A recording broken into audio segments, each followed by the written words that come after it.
I sort of want to know, what are your thoughts on Christianity, or where are you at with Christianity or Jesus or God, or what's your whole perspective on that?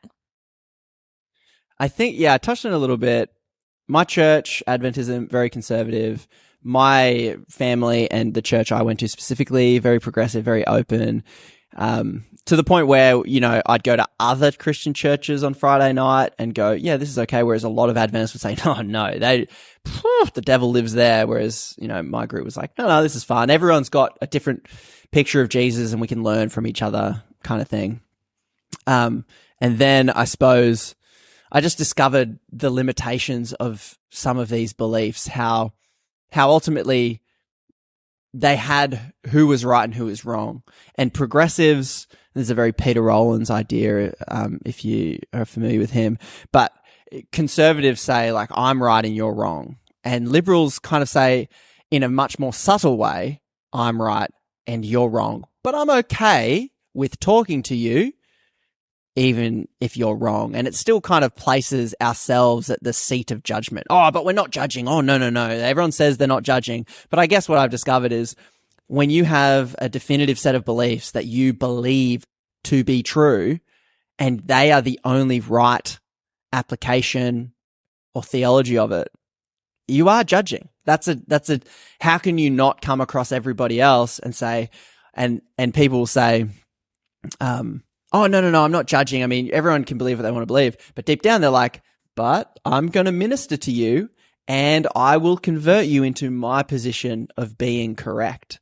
And so I think a lot of the limitations that I found within the Christian tradition was that it says, Jesus says, like, love your neighbor, love your enemy, accept people, include people. This is the model I want to set for the world. But I think ultimately the subtext of what is modern Protestantism that I grew up in is, but ultimately you need to believe what I believe to be right and true and correct. And every interaction I have, because I have to evangelize to you, I have to make you like me. And for me, I found it to be a very narrow, exclusionary world that made the world out there very dangerous. And the only safe space was in here. And I think what I discovered was, man, there's a lot we don't know. There's a lot of people that know so much about things that I can't even understand. My knowledge is tiny. And I can learn from people who are atheists, who are Buddhist, who are nihilists, who are whatever. I just think, I don't know where we kind of end up on that. And I think, it's almost like a moral superiority. I need to bring you to my level. And they also act so certain, but then when you sort of try to question them about their beliefs, they don't have anything to show for it. Well, we're so busy defending our little world and questions. And I understand it because, and this is the thing, like, I guess Christianity as a whole, am I against it? No. Am I against religion? No.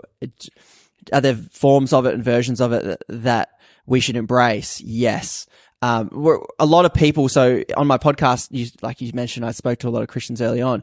I did, and a lot of them were very progressive, deconstructed ex-Christians who I found through this process to have a better, deeper, more theological sound, more historically sound, and far more insightful understanding of the Bible than the conservative people that condemned them. They're like, oh, he's a heretic, he's wrong, he's all these things. And as I spoke to all these people, I went, no, this guy understands. Like, I grew up Christian. I know all the Bible stories.